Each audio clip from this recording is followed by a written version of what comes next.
UT Martin head coach Jason Simpson team's coming off its open date, back in action this week. They're going to host Eastern Illinois. Coach, just some thoughts about the team and how that open date went, and we'll get some questions. Yeah, good. Last week I was pleased. We practiced Tuesday, Wednesday, Thursday. A lot of our coaches were on the road recruiting, and but myself and the coordinators and stayed in, and it's a lot of young players got some work, and tried to work on our next opponent, and so anyway, I was pleased with that. And the kids had Friday, Saturday, Sunday off, and back at work last night. So we're excited to be at home this week. Thanks, Coach. Well, Dan's got some questions. Covers EIU for Prairie State Pigskin. So go ahead, Dan. Well, Coach, you're on a nice win streak right now heading into this game and coming off the bye week, as you mentioned. Do you attribute, your kind of good run here to anything in particular? Probably the first thing, and I mean, no disrespect to anybody, but the schedule probably. You had SEMO and a double overtime early. You had Missouri State at home in a hard fought game. So two quality teams. And then been able to win three in a row, and so yeah, did we do some things better? Yeah, we did, but schedule was very challenging early, and we came out on the wrong end of those. I know every year is different and it depends on, the makeup of your team and whether you have a lot of veteran players or not. But do you prefer as a coach to play challenging games earlier, or again, it just kind of depends on year to year?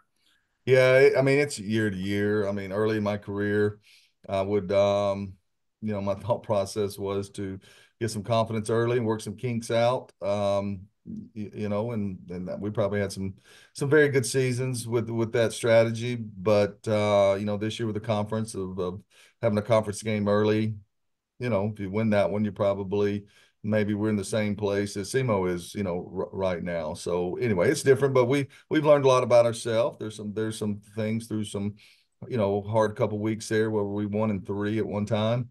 And so the kids credit, they'll continue to practice hard, continue to have a belief and a culture that they wanted to uphold. So so now they are with 5 games left of the season with some opportunities in front of them.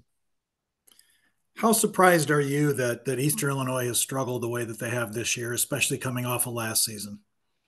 Well, I don't know that, it's my job or to be surprised from the standpoint of, my message to the team was, had to go in overtime last year. They played us tough the last several years. 8-3 team, 13 players on all conference team or preseason all conference team. A lot of positive things going into this season, and you see those things on tape. In my opinion, you don't really study scores during the week. You're just studying the cut ups by formation or blitzes or down and distances and stuff, and see some quality things happen. I see a team that in their 3 conference games is throwing for 350 yards a game. I see a team in conference games, the 3 conference games, only giving up 119 yards rushing a game. See a quarterback that's throwing for 250 yards a game, but like I said, 350 in conference. So that's a challenge. So that's the only way I know to look at each opponent. Okay, appreciate it. Thank you. Thank you.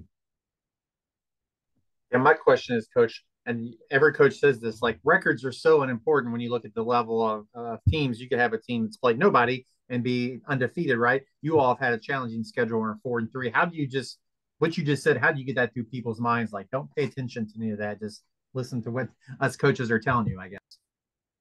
That is, that's part of them. Can your team stay mature? You can't just play good because based on somebody's record at this time of the year. I remember one year here we were 0-3 in the conference and won our last 5 conference games, to finish 5-3 and get some momentum for the next year. So, you know, uh, mature players, see the tape and see quality players and see quality schemes, and sometimes they just don't, you didn't make a play on a 50-50 ball.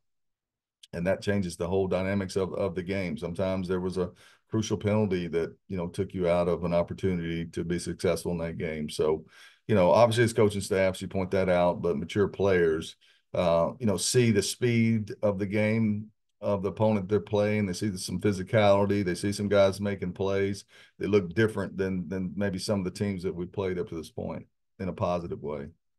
And I sort of asked you this week, and you alluded to it. Do you think the bye week was at the good time for you? Because now you said you have 5 games left. You sort of get a little bit of refresh while you're on this run, just to play down the.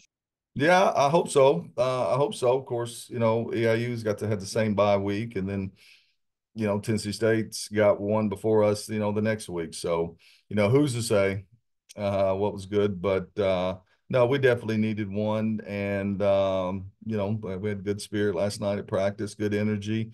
So I expect that today. Coach, that's all we got for you today. Appreciate your time. Best of luck this weekend. We'll talk to you again the same time next week. Hey, thank you, Kyle. Appreciate you guys.